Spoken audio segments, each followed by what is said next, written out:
సందర్భం ఏంటంటే 2024 ఎన్నికలు జరిగాక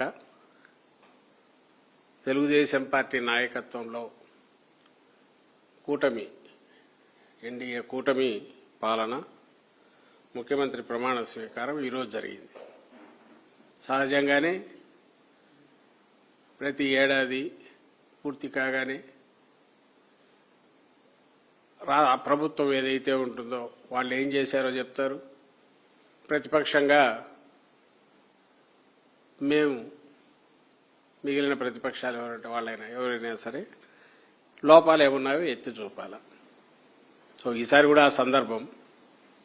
అయితే వచ్చిన రోజు నుంచే ఈ ప్రభుత్వం, ఇప్పుడున్న చంద్రబాబు నాయుడు గారి ప్రభుత్వం వచ్చిన రోజు నుంచి అంటే 2024 ఇంకా రాకముందే, ఎన్నికలు రాకముందే మొదలుపోయి ఎన్నికల కమిషన్ ఆధ్వర్యంలో నడుస్తున్నప్పుడే దాదాపు వాళ్ళ చేతిలో అధికారం వచ్చినంతగా విచ్చలవిడిగా బిహేవ్ చేసినారు. తర్వాత ఎన్నికల పోలింగ్ డే జరిగినప్పటి నుంచి అందరూ చూశారు. హింసాకాండ కానీ, అరాచకం కానీ, పోలీసులు నిస్తేజంగా ఉండిపోవడం, వ్యవస్థ మొత్తం ఇదంతా రీసెంట్ చరిత్ర అందరికీ తెలిసిందే.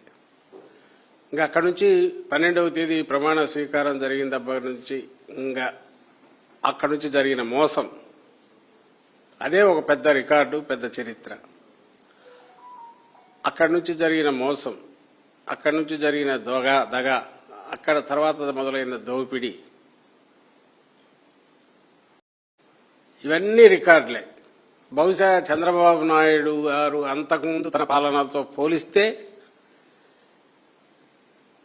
ఒక ఎంతవరకు దిగజారగలరో చూపే దాంట్లో ఇది అదా పాతాళం అంటాం కదా, అక్కడికి పోయినట్టున్నారు. మామూలుగా అధికారం లేకొచ్చాక ఎంత ఎత్తుకు ఎదగలము ప్రజల దృష్టిలో కానీ, ప్రజల గుండెల్లో కానీ అని చూడాల్సిన అది ఎవరైనా రాజకీయాల్లోకి వచ్చిన వాళ్ళైనా, ప్రజలకు సేవ చేయాలనుకున్నా, పబ్లిక్ లైఫ్లో ఉండాలన్నా కోరుకునేది. ఈయనది రివర్స్. గతంలో ఆయన వాళ్ళ మామను దించి 95లో అధికారంలోకి వచ్చి అక్రమంగా అధికారంలోకి వచ్చి కబ్జా చేసిన రోజుతో పోలిస్తే అది కూడా లెక్కలేక వేసుకుంటే 1, 2, 3 ఇది 4వ టర్మ్.